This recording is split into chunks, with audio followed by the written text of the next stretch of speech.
दोस्तों नमस्कार। स्पंदन के इस अंक में दोस्तों किसी भी देश के नागरिकों को दो फैक्टर बहुत ज्यादा इफेक्टिव करते हैं। पहला बाहरी और दूसरा आंतरिक।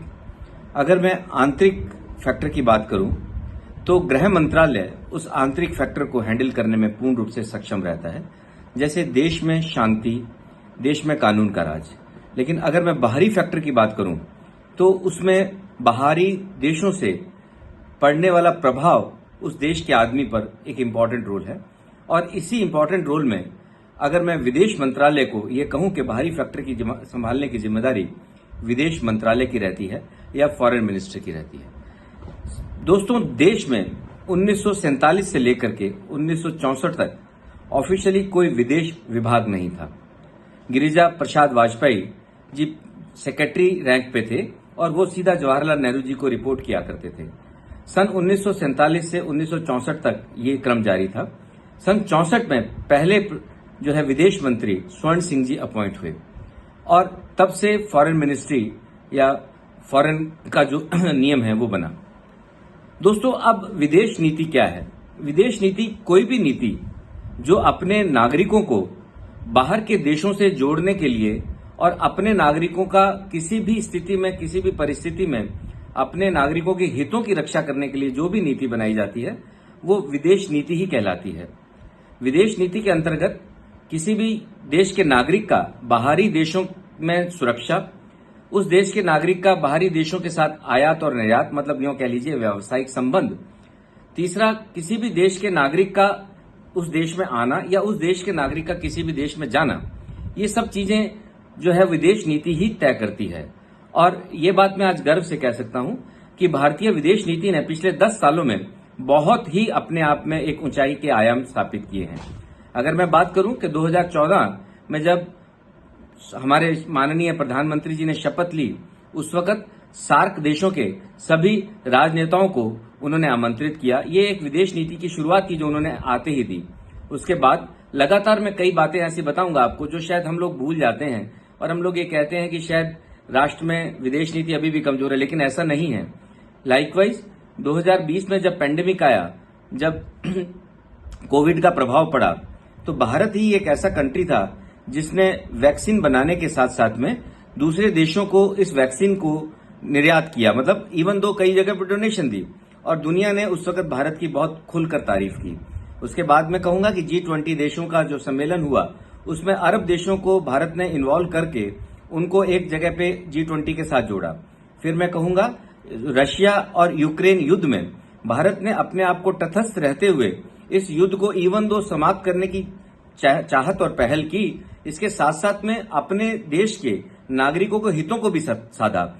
27 लाख जो है वो क्रूड ऑयल का, 27 लाख टन क्रूड ऑयल का जो इन्होंने रशिया से संपर्क किया और ये एक बहुत बड़ी उपलब्धि रही कि इस युद्ध के अंदर भी भारत न्यूट्रल होते हुए भी अपने देश के नागरिकों को एक फायदा दे सका रशिया से तेल लेने का। इसके अलावा बहुत से ऐसे फैक्टर्स हैं जहां पर मैं अगर कहूंगा कि कोविड के दिनों में जब भी जो भी भारतीय बाहर था, विशेष उड़ानों के तहत उनको देश में लाया गया। अफगानिस्तान से जो सिखों के ऊपर अत्याचार हुआ, सिखों को इंडिया में लाया गया। और इसके बाद अभी रिसेंट में मैं कहूंगा कि कतर में जो है वो नौसैनिक थे जिनको मौत की सजा कतर ने दिलाई, उनको भारतीय जो है विदेश मंत्रालय की कूटनीति के तहत उन्हें वापस हिंदुस्तान सुरक्षित लाया गया। दोस्तों ये सब बातें मैं इसलिए बता रहा हूं कि जब देश विकासशील होता है तो जो दूसरे देश हैं, लाइक मैं अब एक बात आपसे कहूंगा कि जो चौधराहट है, अमेरिका की चौधराहट हिंदुस्तान पर सदा चलती रहती है। लाइकवाइज अमेरिका की हिंदुस्तान में नहीं, पूरे विश्व में जहां कहीं भी अमेरिका को लगता है कि यहां पर चौधराहट चलानी है वो चलाता है। और इवन हिंदुस्तान में भी उसकी चौधराहट लगातार कायम रहती है। वो एक विकसित देश है, उसके पास में अच्छी प्रौद्योगिकी, अच्छा जो है सैन्य उपकरण बनाने का एक फंडामेंटल है, एक उसके पास अधिकार है। तो वो कोशिश करता है कि देश में विदेश में कहीं पर भी कोई ऐसी कोई घटना होती है तो उसका इंटरफेरेंस रहे ताकि उसकी प्रभुत्वता या उसकी जो चौधराहट कायम रहे।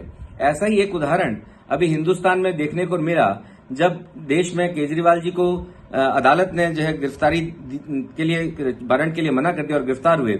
उसके बाद पहले जर्मन ने, उसके बाद में अमेरिका ने एक वक्तव्य जारी करके भारत सरकार से कहा कि आप जो है वो इस तरह से उनको पूरा पूरा उनको सहयोग कीजिए, उनके बारे में देखिए कोई कानून उनको जो है वो चोट ना पहुंचाए। मुझे समझ नहीं आता कि भारत क्या सक्षम नहीं है अपने देश के नागरिकों के जो उनको राइट्स हैं, कानूनी अधिकार हैं, उनको दिलाने के लिए। फिर चौधराहट क्यों? पर ऐसा चलता है, देश जो विकसित होते हैं विकासशील देशों पर राज करते हैं, पर ऐसा होता अब दिखता कम लगता है। मैं आपको इंडियन जो फॉरेन मिनिस्टर की जो अचीवमेंट की बात बताऊं, कल परसों में ही पहले जर्मन के राजनयिक को, दूतावास को बुला करके हमारे विदेश सचिवालय की तरफ से उनको जो है कहा गया कि आप हिंदुस्तान के इंटरनल उसमें अफेयर में जो है वो आप नोज पोज ना कीजिए। उसके बाद अमेरिका को भी इसी तरह कहा गया, और परसों कि इस घटना के बाद में आज हमारे उपराष्ट्रपति साहब ने भी अमेरिका के इस कार्य को जो है वो खंडन किया, उनका विरोध किया।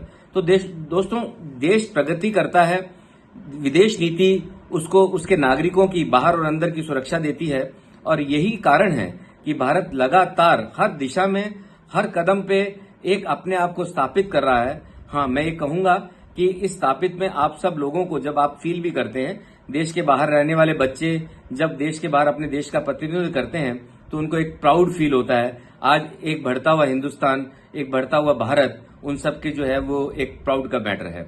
तो विदेश नीति ऑलवेज भी एक ऐसी नीति है कि हिंदुस्तान के बाहर भी और हिंदुस्तान के अंदर भी एक आदमी को अलग सा कॉन्फिडेंस देती है।